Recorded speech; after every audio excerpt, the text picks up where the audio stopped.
Hello foodies, the દેવ્યાનીઝ કિચનમાં તમારું સ્વાગત છે। આજે આપણે બનાવીશું ગરમીમાં પીવાની મજા પડે તેવું ઠંડુ ઠંડુ હેલ્ધી સાકરટેટીનું જ્યુસ।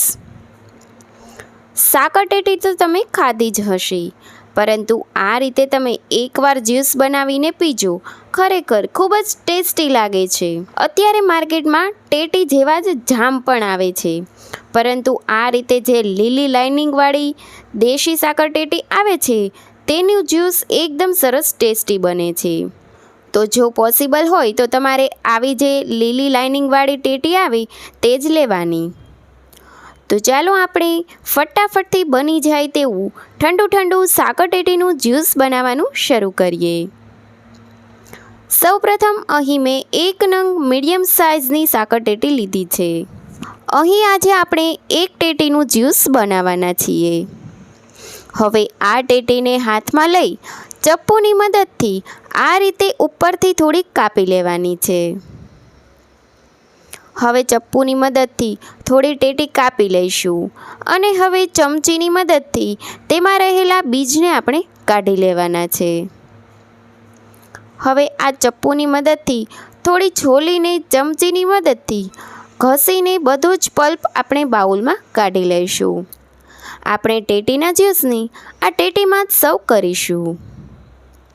હવે બાઉલમાં આપણે 1 ચમચી ખાંડ ઉમેરીશું અને સાથે 4 થી 5 બરફના ટુકડા ઉમેરીશું અને સાથે આપણે 2 થી 3 ચમચી જેટલો કાજુ દ્રાક્ષ આઈસ્ક્રીમ ઉમેરીશું।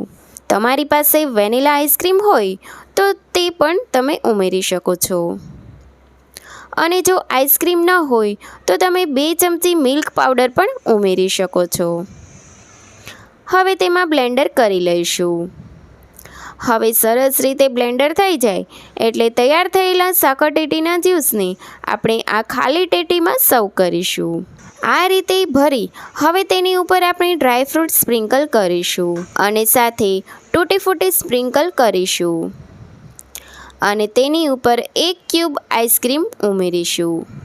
તો રેડી છે આપણું એકદમ ટેસ્ટી ઠંડુ ઠંડુ ગરમીમાં પીવાની મજા પડે તેવું અને હેલ્ધી તેવું સાકરટેટીનું જ્યુસ। તો ફ્રેન્ડ્સ, સાકરટેટીનું જ્યુસ રેડી છે, પરંતુ સાકરટેટીમાં જે બીજ હોય છે તેને આપણે ફેંકી નહીં દઈએ, પરંતુ તેને પણ ખાવાની ખૂબ જ મજા આવે છે। પરંતુ આ બધા જ બીજને આપણે એક ચારણીમાં નાખીશું અને તેને પાણી વડે સરસ રીતે સાફ કરી લેવાના છે। આ બીજ ખાવાની ખૂબ જ મજા આવે છે। ઘણા ફરવાના સ્થળો પર આ બીજ મળતા હોય છે અને તેને ટાઈમ પાસ નામ આપવામાં આવ્યું છે। હવે આ બધા જ બીજને સરસ 2 થી 3 પાણી વડે સાફ કરી લઈશું અને હવે આ રીતની પ્લાસ્ટિકની થેલી લઈ તેના ઉપર બીજને પાથરી દેવાના છે। આ રીતે સરસ રીતે આપણે બધા જ બીજને પાથરી દઈશું અને 2 દિવસ તડકામાં સૂકવી દેવાના છે। હવે 2 દિવસ પછી તમે જોઈ શકતા હશો કે આપણા સાકરટેટીના બીજ એકદમ સરસ સુકાઈ ગયા છે। તો તેને પ્લાસ્ટિકમાંથી ઉખાડી એક ડીશમાં લઈ લઈશું અને આ રીતે એક બીજ હાથમાં લઈ તેને ફોલીને બતાવીશ તો આ રીતનું મીંજ આ બીજમાંથી નીકળે છે, જે ખૂબ જ ટેસ્ટી લાગે છે। તો ફ્રેન્ડ્સ, સાકરટેટીનું ટેસ્ટી જ્યુસ તો આપણે બનાવ્યું, પરંતુ તેના જે વેસ્ટ બીજ છે તેનો પણ આપણે ઉપયોગ કર્યો। ખરેખર ફ્રેન્ડ્સ, બીજ ખાવાની ખૂબ જ મજા આવે છે, તો તમે પણ એકવાર જરૂર ટ્રાય કરજો। અને ફ્રેન્ડ્સ, તમને મારી આ રેસીપી પસંદ આવી હોય અને આવી નવી નવી રેસીપી જોવી હોય તો મારી ચેનલને લાઈક કરજો, શેર કરજો અને સબસ્ક્રાઈબ કરવાનું ભૂલતા નહીં। Thanks for watching.